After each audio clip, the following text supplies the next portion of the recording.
God Sees the Truth, but Waits by Leo Tolstoy. In the town of Vladimir lived a young merchant named Ivan Dmitritch Aksionov. He had 2 shops and a house of his own. Aksionov was a handsome, fair-haired, curly-headed fellow, full of fun and very fond of singing. When quite a young man he had been given to drink and was riotous when he had had too much, but after he married he gave up drinking, except now and then. One summer, Aksionov was going to the Nizhny Fair, and as he bade goodbye to his family, his wife said to him, "Ivan Dmitritch, do not start today. I have had a bad dream about you." Aksionov laughed and said, "You are afraid that when I get to the fair I shall go on a spree." His wife replied, "I do not know what I am afraid of. All I know is that I had a bad dream. I dreamt you returned from the town, and when you took off your cap I saw that your hair was quite gray." Aksionov laughed. "That's a lucky sign."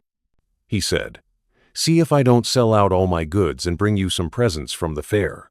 So he said goodbye to his family and drove away. When he had traveled halfway, he met a merchant whom he knew, and they put up at the same inn for the night. They had some tea together, and then went to bed in adjoining rooms. It was not Aksionov's habit to sleep late, and, wishing to travel while it was still cool, he aroused his driver before dawn and told him to put in the horses. Then he made his way across to the landlord of the inn, who lived in a cottage at the back, paid his bill, and continued his journey. When he had gone about 25 miles, he stopped for the horses to be fed. Aksionov rested a while in the passage of the inn. Then he stepped out into the porch and, ordering a samovar to be heated, got out his guitar and began to play. Suddenly, a troika drove up with tinkling bells and an official alighted, followed by 2 soldiers. He came to Aksionov and began to question him, asking him who he was and whence he came. Aksionov answered him fully and said, "Won't you have some tea with me? We must search your things." They entered the house. The soldiers and the police officer unstrapped Aksionov's luggage and searched it. Suddenly, the officer drew a knife out of a bag, crying, "Whose knife is this?" Aksionov looked, and seeing a blood-stained knife taken from his bag, he was frightened. "How is it there is blood on this knife?" Aksionov tried to answer, but could hardly utter a word, and only stammered, "I don't know, not mine." Then the police officer said, "This morning the merchant was found in bed with his throat cut. You are the only person who could have done it. The house was locked from inside, and no one else was there. We must search your things." They entered the house. The soldiers and the police officer unstrapped Aksionov's luggage and searched it. Suddenly the officer drew a knife out of a bag, crying, "Whose knife is this?" Aksionov looked, and seeing a blood-stained knife taken from his bag, he was frightened. "How is it there is blood on this knife?" Aksionov tried to answer, but could hardly utter a word and only stammered, "I don't know, not mine." Then the police officer said, "This morning the merchant was found in bed with his throat cut. You are the only person who could have done it. The house was locked from inside and no one else was there. Here is this blood-stained knife in your bag, and your face and manner betray you. Tell me how you killed him and how much money you stole." Aksionov swore he had not done it, that he had not seen the merchant after they had had tea together, that he had no money except 8,000 rubles of his own, and that the knife was not his. But his voice was broken, his face pale, and he trembled with fear as though he were guilty. The police officer ordered the soldiers to bind Aksionov and to put him in the cart. As they tied his feet together and flung him into the cart, Aksionov crossed himself and wept. His money and goods were taken from him, and he was sent to the nearest town and imprisoned there. Inquiries as to his character were made in Vladimir. The merchants and other inhabitants of that town said that in former days he used to drink and waste his time, but that he was a good man. Then the trial came on. He was charged with murdering a merchant from Ryazan and robbing him of 20,000 rubles. His wife was in despair and did not know what to believe. Her children were all quite small. One was a baby at her breast. Taking them all with her, she went to the town where her husband was in jail. At first, she was not allowed to see him, but after much begging, she obtained permission from the officials and was taken to him. When she saw her husband in prison dress and in chains, shut up with thieves and criminals, she fell down and did not come to her senses for a long time. Then she drew her children to her and sat down near him. She told him of things at home and asked about what had happened to him. He told her all, and she asked, "What can we do now?" "We must petition the Tsar to let an innocent man perish." His wife told him that she had sent a petition to the Tsar, but it had not been accepted. Aksionov did not reply, but only looked downcast. Then his wife said, "It was not for nothing I dreamt your hair had turned gray. You remember, you should not have started that day." And passing her fingers through his hair, she said, "Vanya, dearest, tell your wife the truth. Was it not you who did it? So you, too, suspect me," said Aksionov, and hiding his face in his hands, he began to weep. Then a soldier came to say that the wife and children must go away, and Aksionov said goodbye to his family for the last time. When they were gone, Aksionov recalled what had been said, and when he remembered that his wife also had suspected him, he said to himself, "It seems that only God can know the truth. It is to Him alone we must appeal, and from Him alone expect mercy." And Aksionov wrote no more petitions, gave up all hope, and only prayed to God. Aksionov was condemned to be flogged and sent to the mines. So he was flogged with a knot, and when the wounds made by the knot were healed, he was driven to Siberia with other convicts. For 26 years, Aksionov lived as a convict in Siberia. His hair turned white as snow, and his beard grew long, thin, and gray. All his mirth went. He stooped, he walked slowly, spoke little, and never laughed, but he often prayed. In prison, Aksionov learned to make boots and earned a little money, with which he bought the lives of the saints. He read this book when there was enough light in the prison, and on Sundays in the prison church he read the lessons and sang in the choir, for his voice was still good. The prison authorities liked Aksionov for his meekness, and his fellow prisoners respected him. They called him Grandfather and the Saint. When they wanted to petition the prison authorities about anything, they always made Aksionov their spokesman, and when there were quarrels among the prisoners, they came to him to put things right and to judge the matter. No news reached Aksionov from his home, and he did not even know if his wife and children were still alive. One day, a fresh gang of convicts came to the prison. In the evening, the old prisoners collected round the new ones and asked them what towns or villages they came from and what they were sentenced to.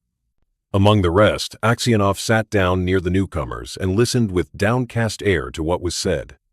One of the new convicts, a tall, strong man of 60, with a closely cropped gray beard, was telling the others what he had been arrested for.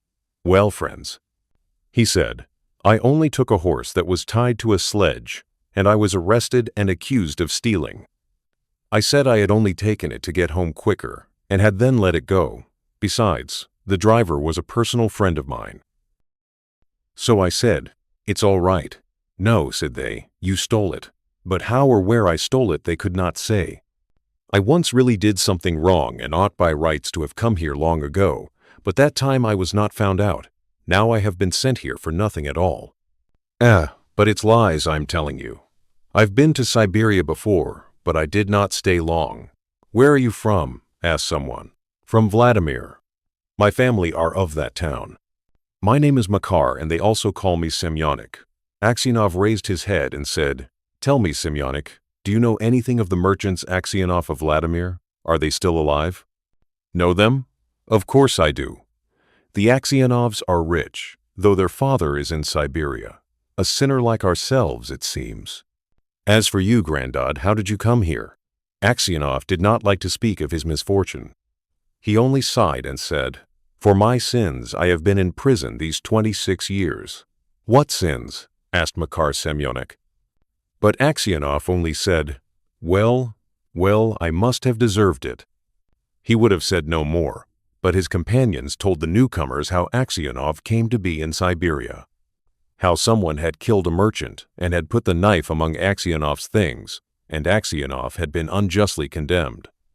When Makar Semyonich heard this, he looked at Aksionov, slapped his own knee, and exclaimed, "Well, this is wonderful, really wonderful. But how old you've grown, Grandad." The others asked him why he was so surprised and where he had seen Aksionov before, but Makar Semyonich did not reply. He only said, "It's wonderful that we should meet here, lads." These words made Aksionov wonder whether this man knew who had killed the merchant, so he said, Perhaps, Semyonich, you have heard of that affair, or maybe you've seen me before. How could I help hearing? The world's full of rumors, but it's a long time ago, and I've forgotten what I heard. Perhaps you heard who killed the merchant, asked Aksionov. Makar Semyonich laughed and replied, it must have been him in whose bag the knife was found. If someone else hid the knife there, he's not a thief till he's caught, as the saying island. How could anyone put a knife into your bag while it was under your head? It would surely have woke you up. When Aksionov heard these words, he felt sure this was the man who had killed the merchant. He rose and went away. All that night Aksionov lay awake. He felt terribly unhappy, and all sorts of images rose in his mind. There was the image of his wife as she was when he parted from her to go to the fair. He saw her as if she were present. Her face and her eyes rose before him. He heard her speak and laugh. Then he saw his children, quite little, as they were at that time. One with a little cloak on, another at his mother's breast. And then he remembered himself as he used to be young and merry. He remembered how he sat playing the guitar in the porch of the inn where he was arrested and how free from care he had been. He saw in his mind the place where he was flogged, the executioner and the people standing around, the chains, the convicts, all the 26 years of his prison life and his premature old age. The thought of it all made him so wretched that he was ready to kill himself. And it's all that villain's doing, thought Aksionov. And his anger was so great against Makar Semyonich that he longed for vengeance, even if he himself should perish for it. He kept repeating prayers all night, but could get no peace. During the day he did not go near Makar Semyonich, nor even look at him. A fortnight passed in this way. Aksionov could not sleep at night and was so miserable that he did not know what to do. One night, as he was walking about the prison, he noticed some earth that came rolling out from under one of the shelves on which the prisoners slept. He stopped to see what it was.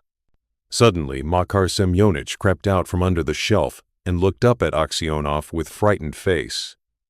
Aksionov tried to pass without looking at him, but Makar seized his hand and told him that he had dug a hole under the wall, getting rid of the earth by putting it into his high boots and emptying it out every day on the road.